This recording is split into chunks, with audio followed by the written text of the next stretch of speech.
What We Want. This is a reading of an article written by Stokely Carmichael, chairman of the Student Nonviolent Coordinating Committee. It appeared in the September 22, 1966 issue of the New York Review of Books. One of the tragedies of the struggle against racism is that up to now there has been no national organization which could speak to a growing militancy of young black people in the urban ghetto. There has only been a civil rights movement, whose tone of voice was adapted to an audience of liberal whites. It served as a sort of buffer zone between them and angry young blacks. None of its so-called leaders could go into a rioting community and be listened to.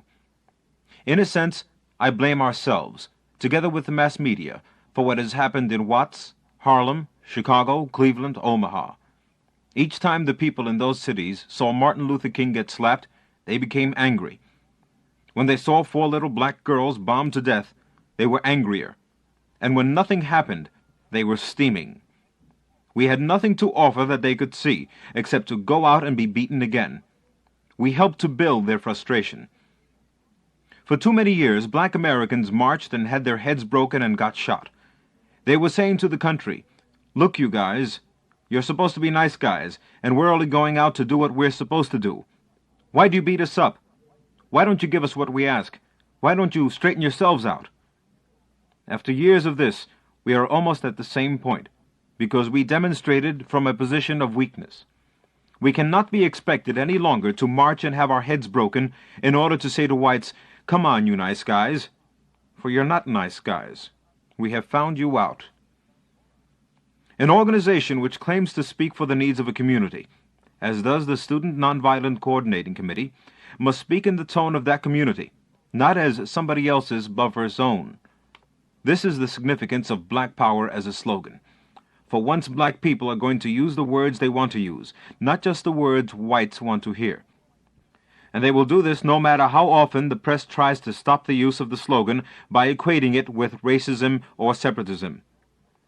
An organization which claims to be working for the needs of a community, as SNCC does, must work to provide that community with a position of strength from which it can make its voice heard. This is the significance of black power beyond the slogan. Black power can be clearly defined for those who do not attach the fears of white America to their questions about it. We should begin with the basic fact that black Americans have 2 problems. They are poor and they are black.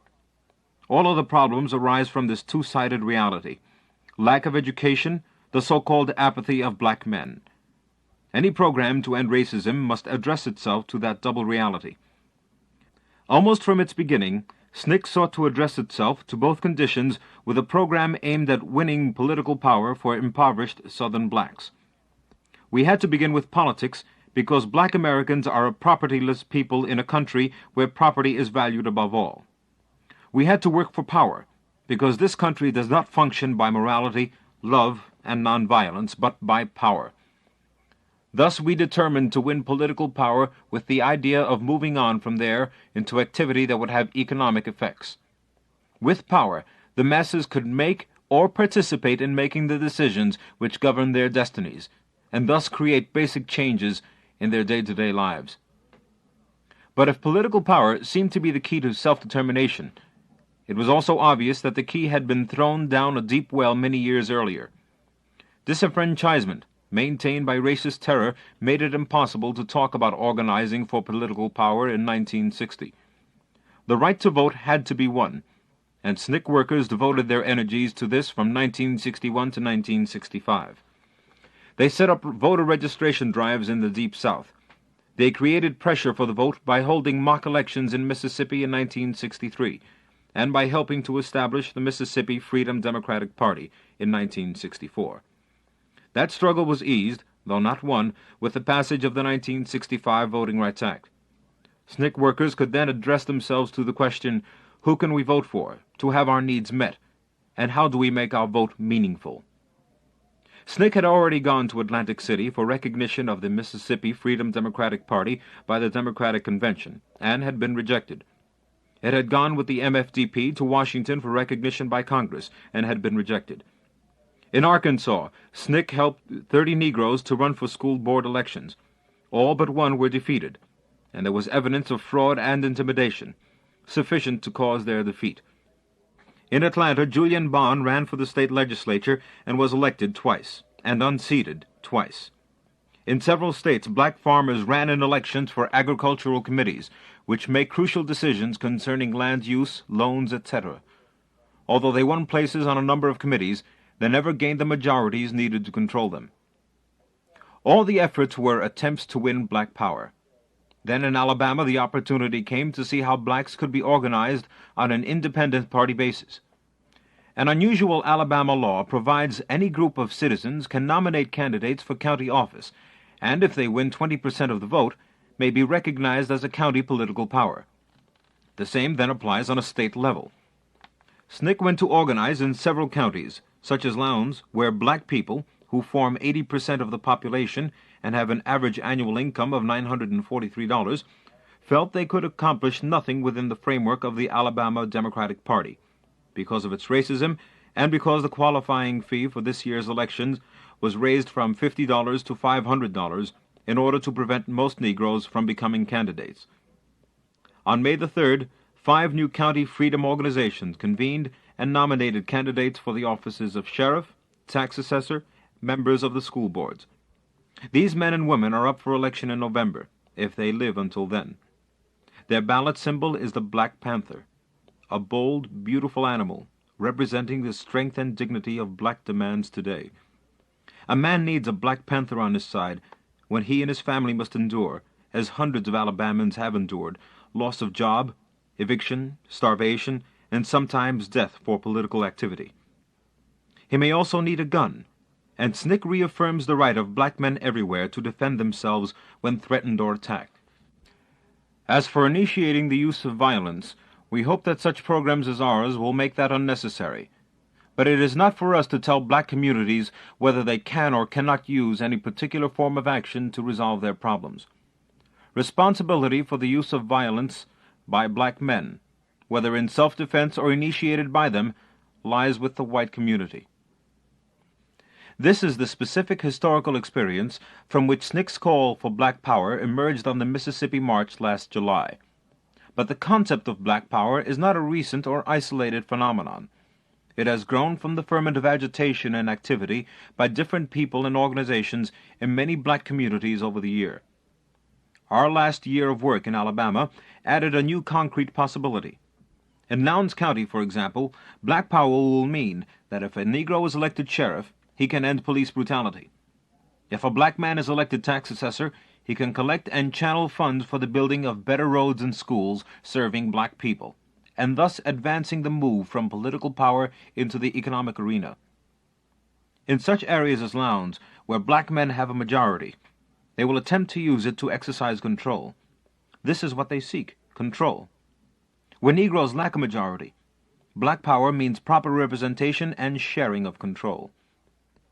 It means the creation of power bases from which black people can work to change statewide or nationwide patterns of oppression through pressure from strength instead of weakness. Politically, black power means what it has always meant to SNCC: the coming together of black people to elect representatives and to force these representatives to speak to their needs. It does not mean merely putting black faces into office. A man or woman who is black and from the slums cannot automatically be expected to speak to the needs of black people. Most of the black politicians we see around the country today are not what SNCC means by black power. The power must be that of a community and emanate from there. SNCC today is working in both North and South on programs of voter registration and independent political organizing. In some places, such as Alabama, Los Angeles, New York, Philadelphia, and New Jersey, independent organizing under the Black Panther symbol is in progress. The creation of a national Black Panther Party must come about. It will take time to build, and it is much too early to predict its success. We have no infallible master plan, and we make no claim to exclusive knowledge as to how to end racism. Different groups will work in their own different ways. SNCC cannot spell out the full logistics of self-determination, but it can address itself to the problem by helping black communities define their needs, realize their strength, and go into action along a variety of lines which they must choose for themselves. Without knowing all the answers, it can address itself to the basic problem of poverty, to the fact that in Lowndes County, 86 white families own 90% of the land. What are black people in that county going to do for jobs? Where are they going to get money? There must be reallocation of land and of money. Ultimately, the economic foundation of this country must be shaken if black people are to control their lives. The colonies of the United States, and this includes the black ghettos within its borders, north and south, must be liberated.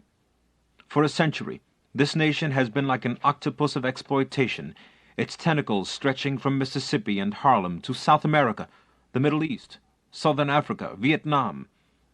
The form of exploitation varies from area to area, but the essential result has been the same.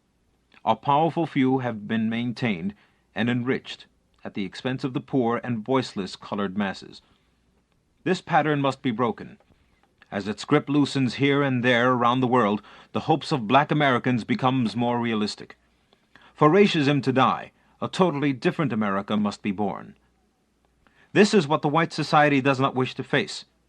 This is why the society prefers to talk about integration. But integration speaks not at all to the problem of poverty, only to the problem of blackness. Integration today means the man who makes it, leaving his black brothers behind in the ghetto as fast as his new sports car will take him. It has no relevance to the Harlem wino or to the cotton picker making $3 a day. As a lady I know in Alabama once said, "The food that Ralph Bunche eats doesn't fill my stomach."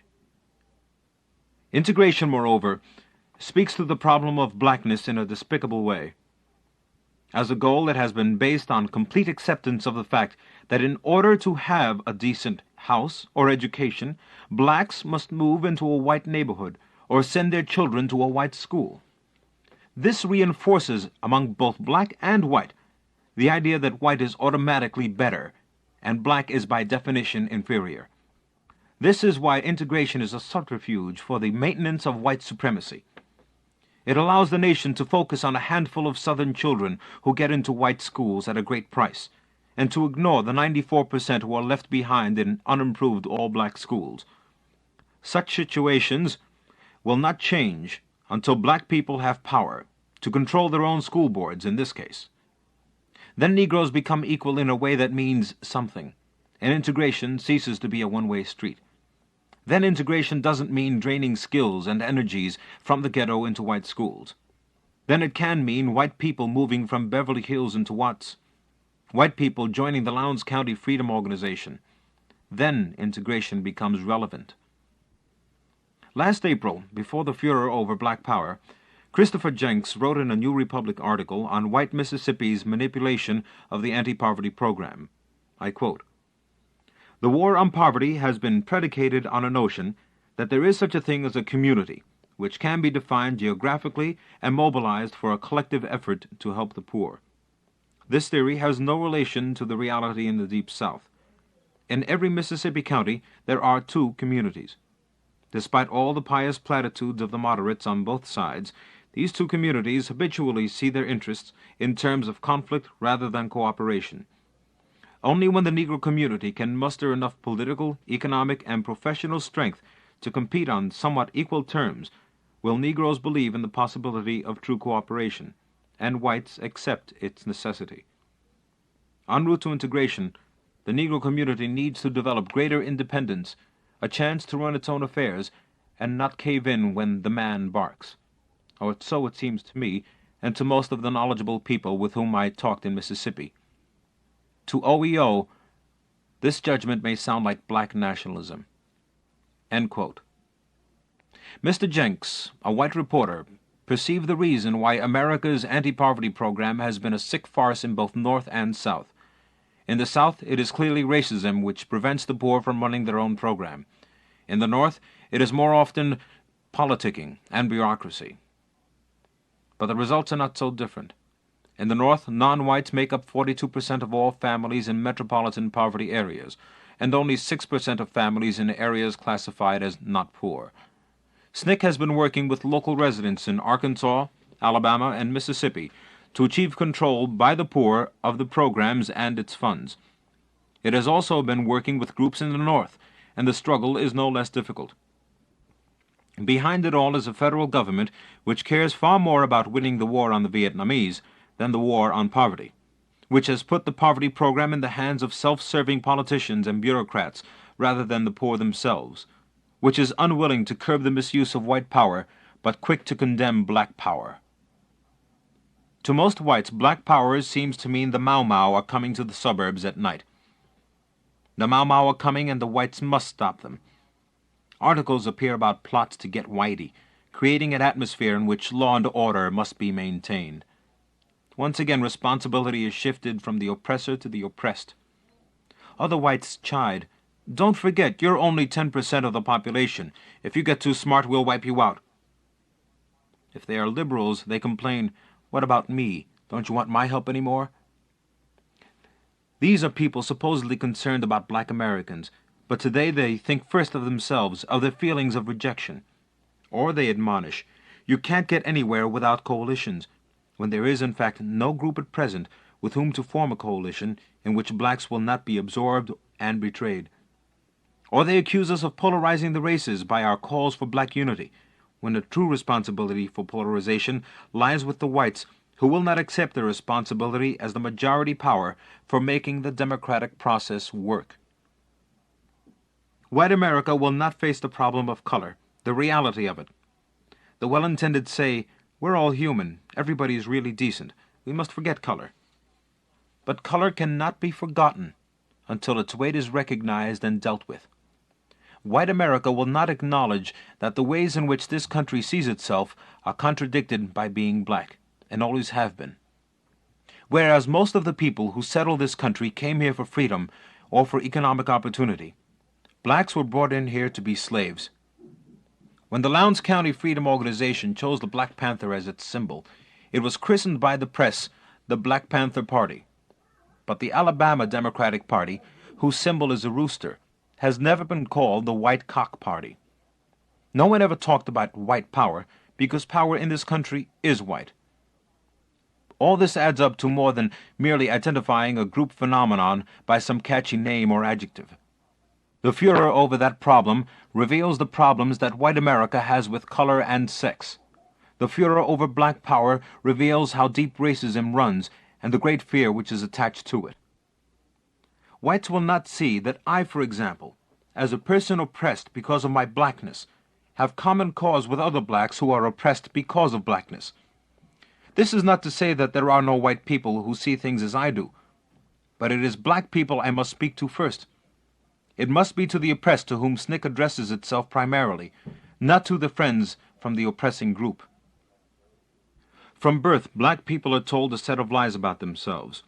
We're told that we are lazy. Yet I drive through the Delta area of Mississippi and watch black people picking cotton in the hot sun for 14 hours. We are told, if you work hard, you'll succeed. But if that were true, black people would own this country. We are oppressed because we are black. Not because we are ignorant, not because we're lazy, not because we're stupid and got good rhythm, but because we're black. I remember that when I was a boy, I used to go to see Tarzan movies on Saturday. White Tarzan used to beat up the black natives. I would sit there yelling, "Kill him!" I was saying, "Kill me." It was as if a Jewish boy watched Nazis taking Jews off to a concentration camp and cheering them on. Today I want the chief to beat the hell out of Tarzan and send him back to Europe. But it takes time to become free of the lies and their shaming effect on black minds. It takes time to reject the most important lie, that black people inherently can't do the same things white people can do unless white people help them. The need for psychological equality is the reason why SNCC today believes that blacks must reorganize in the black community. Only black people can convey the revolutionary idea that black people are able to do things themselves. Only they can help create in the community an aroused and continuing black consciousness that will provide the basis for political strength. In the past, white allies have furthered white supremacy without the whites involved realizing it or wanting it, I think. Black people must do things for themselves. They must get poverty money they will control and spend themselves. They must conduct tutorial programs themselves so that black children can identify with black people. This is one reason why Africa has such importance. The reality of black men ruling their own natives gives blacks elsewhere a sense of possibility, of power, which they do not now have. This does not mean we don't welcome help or friends, but we want the right to decide whether anyone is in fact our friend.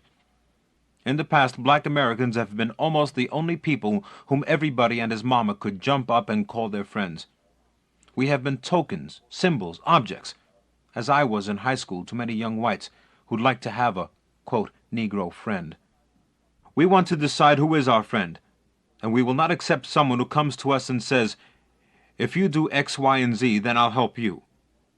We will not be told whom we should choose as allies. We will not be isolated from any group or nation except by our own choice. We cannot have the oppressors telling the oppressed how to rid themselves of the oppressor. I have said that most liberal whites react to black power with the question, what about me, rather than saying, tell me what you want me to do and I'll see if I can do it. There are answers to the right question. One of the most disturbing things about almost all white supporters of the movement has been that they're afraid to go into their communities, which is where the racism exists, and work to get rid of it.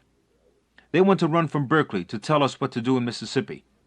Let them look instead at Berkeley. They admonish blacks to be nonviolent. Let them preach on nonviolence in the white community. They come to teaching me Negro history. Let them go to the suburbs and open up freedom schools for whites. Let them work to stop America's racist foreign policy. Let them press this government to cease supporting the economy of South Africa. This is a vital job to be done among poor whites. We hope to see eventually a coalition between poor blacks and poor whites. That is the only coalition which seems acceptable to us, and we see such a coalition as the major internal instrument of change in America. SNCC has tried several times to organize poor whites. We are trying again now with an initial training program in Tennessee. It is purely academic to talk about bringing poor blacks and whites together, but the job of creating a poor white power bloc must be attempted. The main responsibility for it falls upon whites. Black and white can work together in the white community wherever possible. It is not possible, however, to go into a poor southern town and talk about integration. Poor whites everywhere are becoming more hostile, not less, partly because they see the nation's attention focused on black poverty and nobody coming to them. Too many young middle-class Americans, like some sort of Pepsi generation, have wanted to come alive through the black community. They've wanted to be where the action is, and the action has been in the black community. Black people do not want to take over this country. They don't want to get Whitey. They just want to get him off their backs, as the saying goes. It was, for example, the exploitation by Jewish landlords and merchants which first created black resentment toward the Jews, not Judaism. The white man is irrelevant to blacks, except as an oppressive force. Blacks want to be in his place, yes, but not in order to terrorize and lynch and starve him. They want to be in his place because that is where a decent life can be had. But our vision is not merely of a society in which all black men have enough to buy all the good things of life. When we urge that black money go into black pockets, we mean the communal pocket. We want to see money go back into the community and used to benefit it.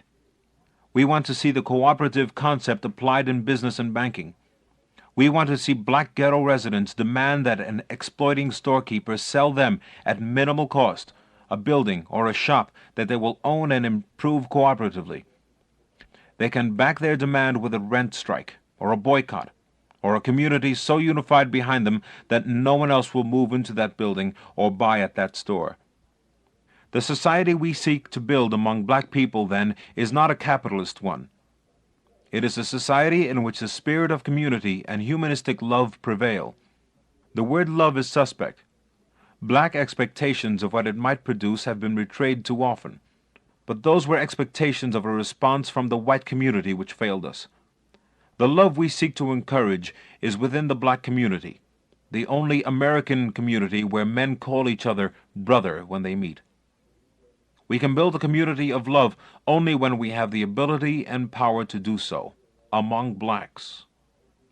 As for white America, perhaps it can stop crying against black supremacy, black nationalism, racism in reverse, and begin facing reality. The reality is that this nation, from top to bottom, is racist. That racism is not primarily a problem of human relations, but of an exploitation maintained either actively or through silence by the society as a whole. Camus and Sartre have asked, can a man condemn himself? Can whites, particularly liberal whites, condemn themselves? Can they stop blaming us and blame their own system? Are they capable of the shame which might become a revolutionary emotion? We have found that they can usually not condemn themselves, and so we have done it. But the rebuilding of this society, if at all possible, is basically the responsibility of whites, not blacks. We won't fight to save the present society in Vietnam or anywhere else. We're just going to work in the way we see fit and on goals we define, not for civil rights, but for all our human rights. You have heard What We Want by Stokely Carmichael, a reading of an article written by the chairman of the Student Nonviolent Coordinating Committee, which appeared in the September 22nd issue of the New York Review of Books. This program, which came to you on recording, was produced by Ted Rubin. For Pacifica Radio, this is Bob Ortiz.